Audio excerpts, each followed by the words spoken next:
I've been through the rain and I weathered the storm, I'm not looking to stop. My God sent the angels, I'm good when I move like I move with the mob. Tears in the valley, this life is a jungle, I pray to the top. Life is a marathon, I'm running to them, I'm shaking off weights and I'm done with the fear. This is for the kingdom builders, the entrepreneurs who are called to make an impact bigger than just money alone. The ones who are overcoming trials and turning past failures into future success stories. It's for the bold who refuse to let fear overcome faith. This is Impact Kingdom. Welcome back, guys. Welcome back to Impact Kingdom Podcast. I want to start off with a question for you, which is, should you be proud of your business? You've worked hard, right? It's a accomplishment. It is something that's very hard to do, and most people don't do it. And if your business is still open right now, if you are alive and pushing forward, whether you are thriving or whether you are just barely making it by, if you are open, you are defying the odds of entrepreneurship. And you are not one of those 90% of businesses that end up closing after, a simple year of being open. And it's a tough process, right? It takes you creating this vision, taking something that was not there before and turning it into something that can produce cash flow, right? Produce people that are raising their hands and saying, hey, I want to give your business money for what you do. And it is something that is very difficult to do, which is why most people don't do it. And so the question that comes from that is, should you be proud of it? Should you be proud of that business that you have built? And the simple answer is yes, of course, right? There should be some pride behind it. But the question is it pride in yourself, or is it pride in the kingdom? Is it pride in the skill set and talents that God has blessed you with and using it for his purpose? And this is the question that we have answered today.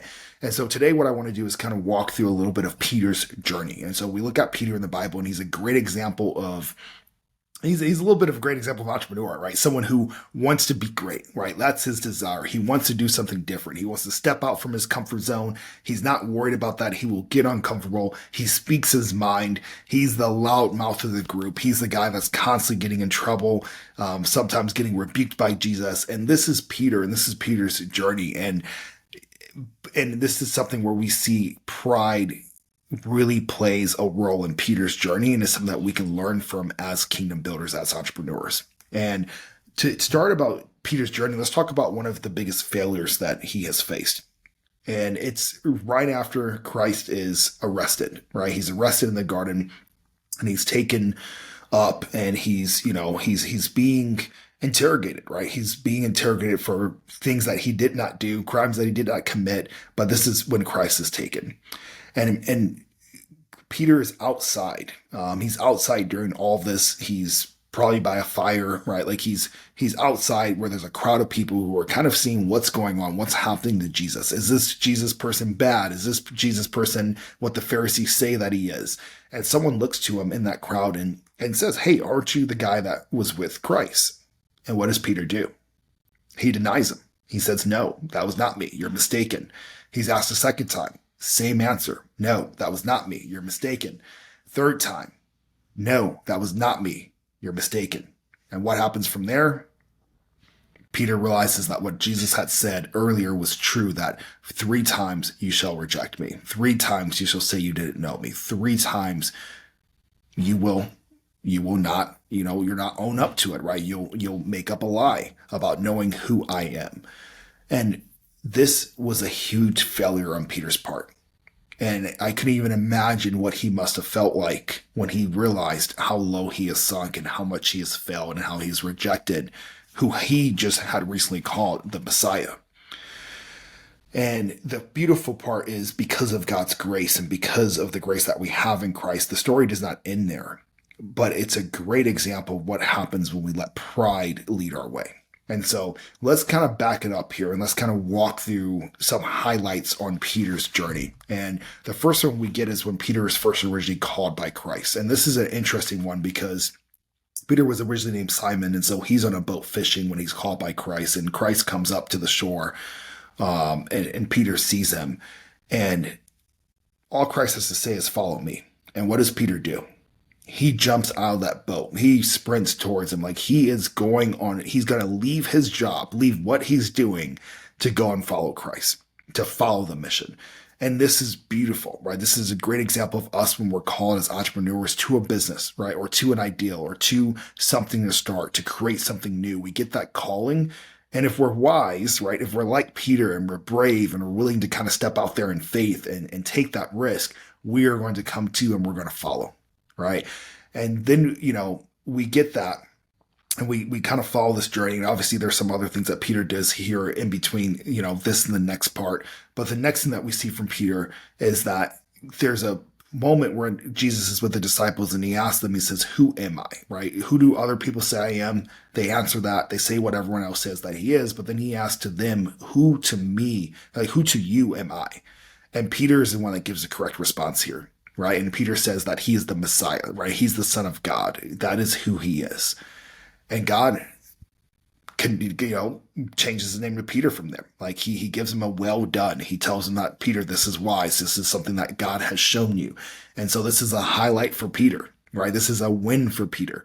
But we literally see in that same chapter, not too many verses later, Peter then being rebuked by Jesus, right? Peter's pride rising up again. Right. And so what happens here is then after that, Jesus tells them that he's going to be taken up. He's going to be arrested. He's going to be killed. All these things are going to have to happen for the will of God to happen.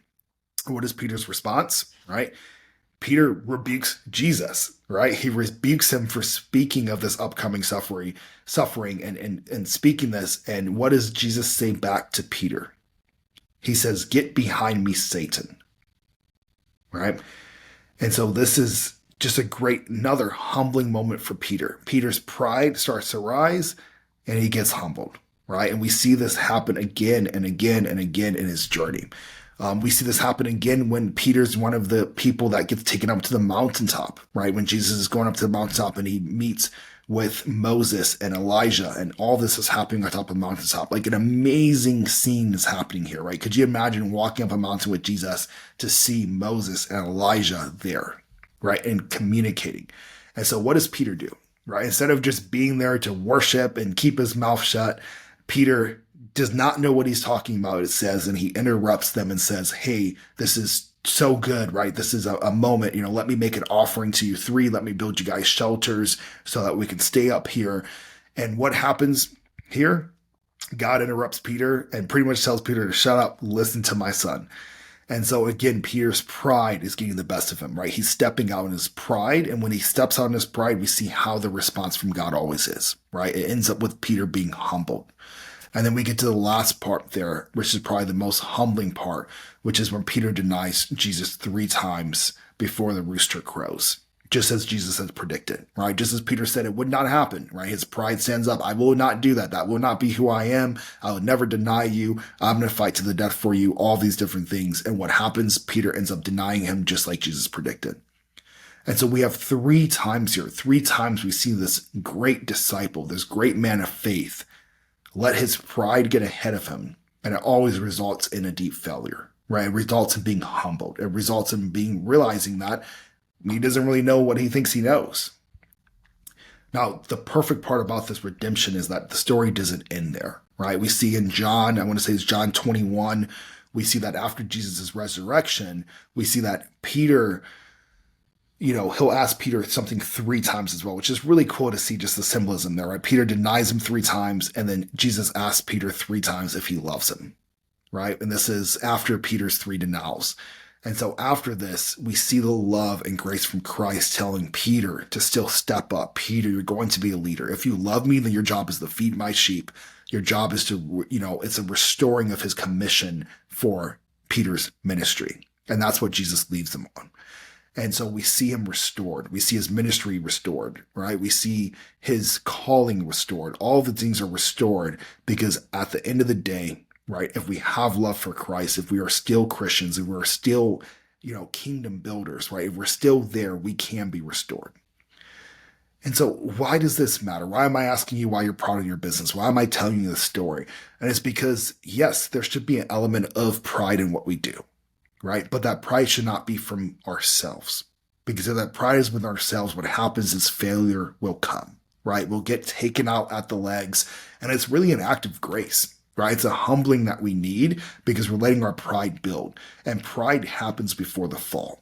right? It is always true. We see it time after time again. We see it happen in ministry. We see it happen in business. We see it happen in the world, right? As soon as pride starts to creep in, that's when Satan can have us. And so in business, we have to be very careful that we don't allow that to happen. And so how do we do that? We stay within the scriptures. We look at stories like Peter. We look at the disciples. We look at how they lived their lives and the consequences they faced by their decisions. And we have to be wise enough to not make those same mistakes within our business, because our business is our ministry, right? Just because we may not be disciples, just because we may not be leading in the church, our business is still our form of ministry that God has called us to. And we must respect that and treat that way and not let it become our business being who we take pride in. And it's our business becoming our next idol, right? Because then it's not ministry anymore from there. And so it's really important that we're keeping that in mind. And I want to leave you with a story of this happening in my life. I'll never forget it. And I saved this email to remind me of this. It's a very embarrassing email, but I'll never forget building up my first business from scratch. I started in a park. I used that to get a bunch of clients for my fitness training business, use those clients to get into an indoor location and build it up from there. And so I had a ton of pride because in my mind, it was, look what I've built.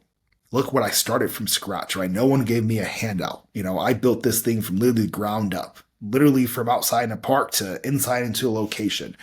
I've marketed, I've sold, I've grown, I've put my first business in place without having any, background in business or finishing school or anything like that. And so these are the thoughts that were going through my head. And what happened here is just like what happened with Peter, I start to think more of myself than what I actually should. And that's where pride sinks in. And so I'll never forget, I had a team that I had just hired to do sales there at the gym. And I'm going on a last minute trip, family vacation to Jamaica. And so, I'm like, cool, you guys are going to take over. We have some goals that we still need to hit. You guys are going to take over on sales. I'm going to go on this trip. And while I'm on this trip, we'll be in communication. You guys will run the show and you have to hit these targets. And so I was so prideful that when they were not doing well, when they were not hitting their sales targets and they were happening while out of town, I'll never forget seeing this email. And the email, I saved it because all the email essentially said is that I did this, right? When I did sales, these were my results. When I had that problem happen, this is how I solved it. I. And that's what that email was littered with. And it was just pride. It was pride that I was better, pride that I knew how to do this, that I built this business. So there's no reason why these people can't achieve the same result because I hired them and I'm paying them and they have no excuse. And that was the tone of the email. So not only was that the worst leadership possible, which I will argue, if you are being prideful, if you are a prideful business owner, you're also going to be a poor leader, right? It will show up, right? Because your pride is going to stop you from being able to lead in a way that Jesus could lead. Because let's think about it. Jesus was not prideful, right? There was no pride in him, right? He humbled himself more than we probably ever will in our lives. And so, not probably, then we will, right? There's no way we will ever be as humbled as Jesus was humbled. And so that pride will ruin your leadership and it will ruin your business. And so it's no surprise that I lost those employees. I lost those hires. I turned them over. And then now it ended up with other problems happening in the business because I couldn't scale that business because I couldn't step out of that position, right, of doing sales. And so this pride ultimately left me with one of my big failures in business was that gym. And pride started it all. Now, the cool part is God is a redeeming God. He's a God of forgiveness. He's a God of grace, and he will redeem you. Right? Like I said, as long as you have love for him and you keep coming back towards him, just like he did for me in that situation where I had to learn that hard lesson, but he was able to redeem me out of that. And now where I would challenge us is that we don't continue to test that, right? We don't continue to go back to that. We learn from it and we move forward, right? So we don't go back. I'm not going to ever write an email like that again in my life because I've learned from that lesson. I don't want to face that consequence again. And so it's really important, right? Be proud of what you've built. Be proud of the mission that you're on. Be proud of the calling that you have for the kingdom of ministry within business, but never let that pride put you above where you actually are, right? Always make sure that we're keeping the kingdom first. We're keeping Christ first. We're humble. We're humble leaders. We're Christ-led leaders. And if we do that, we will not fail. But if we do that, you will continue to see growth. You will see God's anointing on your business as long as we keep those things in mind and we move wisely. But as soon as we have pride creeped up, as soon as we let pride creep up, that's where we ultimately fell. All right, guys. So thank you for tuning in to Impact Kingdom Podcast. Not sure what number this is. We'll put it in the description so that way you know it. But again, appreciate you tuning in. If you would like to, come on as a guest, be interviewed. If you are a kingdom builder, put that in the comments, shoot me a message. You can also shoot me an email from, see my email in the description here. We'll love to connect with you, love to talk business with you. If not, go ahead and subscribe, share this message with someone that you think it could be impactful for, and I would greatly appreciate that. And I will see you on the next one. Take care.